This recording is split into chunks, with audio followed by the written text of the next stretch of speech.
Good day. Thank you for joining us for today's news. If you find this helpful, please consider subscribing. We're here every day with calm, clear updates just for you. U.S. President Donald Trump is preparing to meet with Russian President Vladimir Putin in Alaska for a historic peace talk on the Russia-Ukraine conflict. The meeting follows Trump's hints at a potential agreement involving territory at each cession of land. Zelensky has firmly rejected any cession of land to Russia.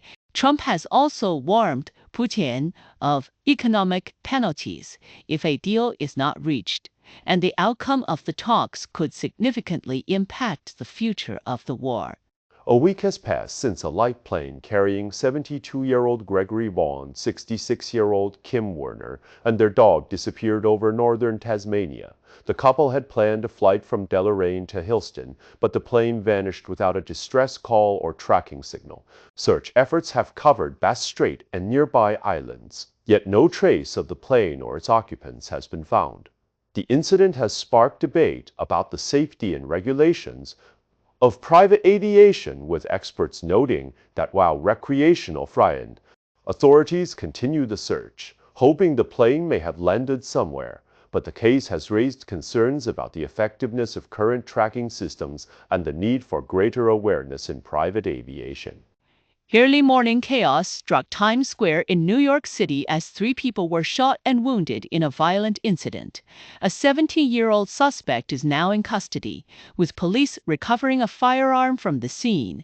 The victims, an 18-year-old woman, a 19-year-old man, and a 65-year-old man, are in stable condition. The EVPD says the shooting followed a verbal altercation, though no prior connection between the individuals has been confirmed.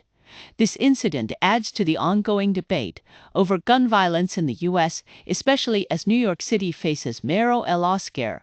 A global tourist icon has once again become the backdrop for a tragic each year.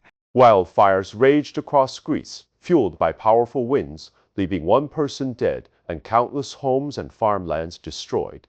In Kiritea, near Athens, an elderly man was found dead in the ruins of his home as flames consumed the area. Residents fought valiantly a challenge. While the fire was contained by Saturday morning, evacuations continued due to the threat of renewed flames. Scientists warn that Greece is a growing hotspot for wildfires. The region, already parched by months of drought, now faces the daunting task of recovery and the urgent need for better wildfire management. 5 nations have condemned Israel's plan to take control of Gaza City, calling it a potential violation of international humanitarian law. Germany has halted the export of military in immediate coup. The situation in Gaza remains tense, with the UN and other global leaders warning of further escalation. In this engaging interview, Dr. Carl, the beloved Australian science communicator, shares some of his most fascinating stories, from the weirdest question he's ever faced to his uncommentary Sally. Celebrity crocodile wrangler Matt Wright is facing serious charges in a high-profile court case following the fatal helicopter crash that killed his co-star, Chris Wilson. The trial has revealed a web of alleged cover-ups, including covert reportings, evidence tampering, and the aviation intrigues. Prosecutors allege that Wright attempted to shift blame away from himself by pressuring witnesses and threatening to destroy evidence. The case has drawn widespread attention, with key witnesses testifying about the dangerous conditions of the crocodile egg collecting industry and the alleged actions taken by Wright. As the trial continues, it is expected to shed light on broader issues within the aviation sector and the world of crocodile wrangling. After nearly 24 years, the remains of 3 victims of the September the 11th attacks have been identified using a DNA checked chain, bringing long-awaited closure to their families. Ryan Fitzgerald, Barbara Keating, and another woman, whose name was withheld. Their families had long hoped for the return of remains, but the identification was only possible through improved genetic testing of fragments. New York City officials have been working tirelessly to advance the science behind DNA analysis. We testament to the city's dedication. Tasmanians shot as the medical examiner's office continues its efforts It remains committed to honoring the victims and providing answers to families who have waited for over 2 decades. These breakthroughs not only represent a scientific achievement, but also a deeply personal mile. Women in Victoria are being left in pain as the state's first-ever inquiry into women's chronic pain remains months overdue. The inquiry, launched in 2024, was supposed to deliver findings by the end of last year, but now it's pushed back to mid-2025. Advocates say the delay is unacceptable, especially for those who have spent. Many women with chronic pain have faced years of misdiagnosis, dismissal, and financial strain. Medical professionals are calling for urgent changes in how the health system treats women's pain, and the inquiry is seen as a crucial step toward reform. But with the report still not public, frustration is growing.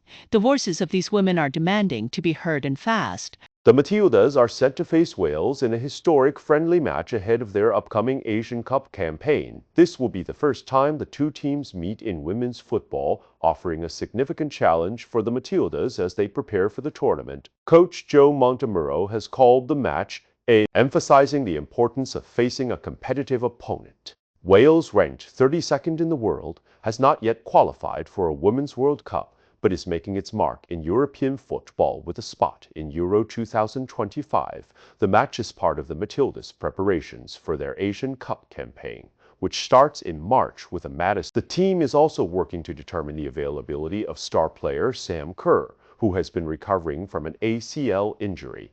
The friendly in Cardiff will be a key moment in the Matildas' build-up to the tournament as they look to strengthen their performance and cohesion ahead of the Challenger P. A group of over 100 men, described by Premier Jacinta Allen as Nazayas, marched through Melbourne's CBD early Saturday morning, wearing black masks and carrying Austrop protest. Police responded to the so-called Pabro protest, dispersing the group by 1:30 a.m. after a contrada. Allen condemned the event, calling it unacceptable and vowing stronger anti-vocation laws to prevent such behavior. The incident has reignite discussions about public safety, hate crimes, and the balance between free speech and social order in Victoria. Instagram's latest update has stirred up a wave of concern over privacy. A new location tarring feature meant to help users connect with friends has instead left many questions were shady. Some users claimed their locations were shady. Appers are now linking such features to a higher risk of tech-based coercion. This isn't the first time Meta has faced privacy backlash, and with users feeling exposed, the debate over digital safety is growing louder. In the waters of northern Western Australia, the Itkonji jellyfish pose a silent but deadly threat. These tiny creatures, barely visible to the naked eye, can deliver a sting that is both agonizing and potentially fatal. Recent incidents, including a sting at Broom's Cable Beach, have drawn international attention. Their small size, ID Anji, jellyfish are present in Broome waters year-round, challenging the notion of a safe season. Local lifeguards routinely conduct stinger drags to monitor jellyfish activity, ensuring beachgoers' safety. While stings are rare, they are not unheard of. Experts emphasize the importance of awareness and protective measures, such as wearing lycra suits and swimming in patrolled areas.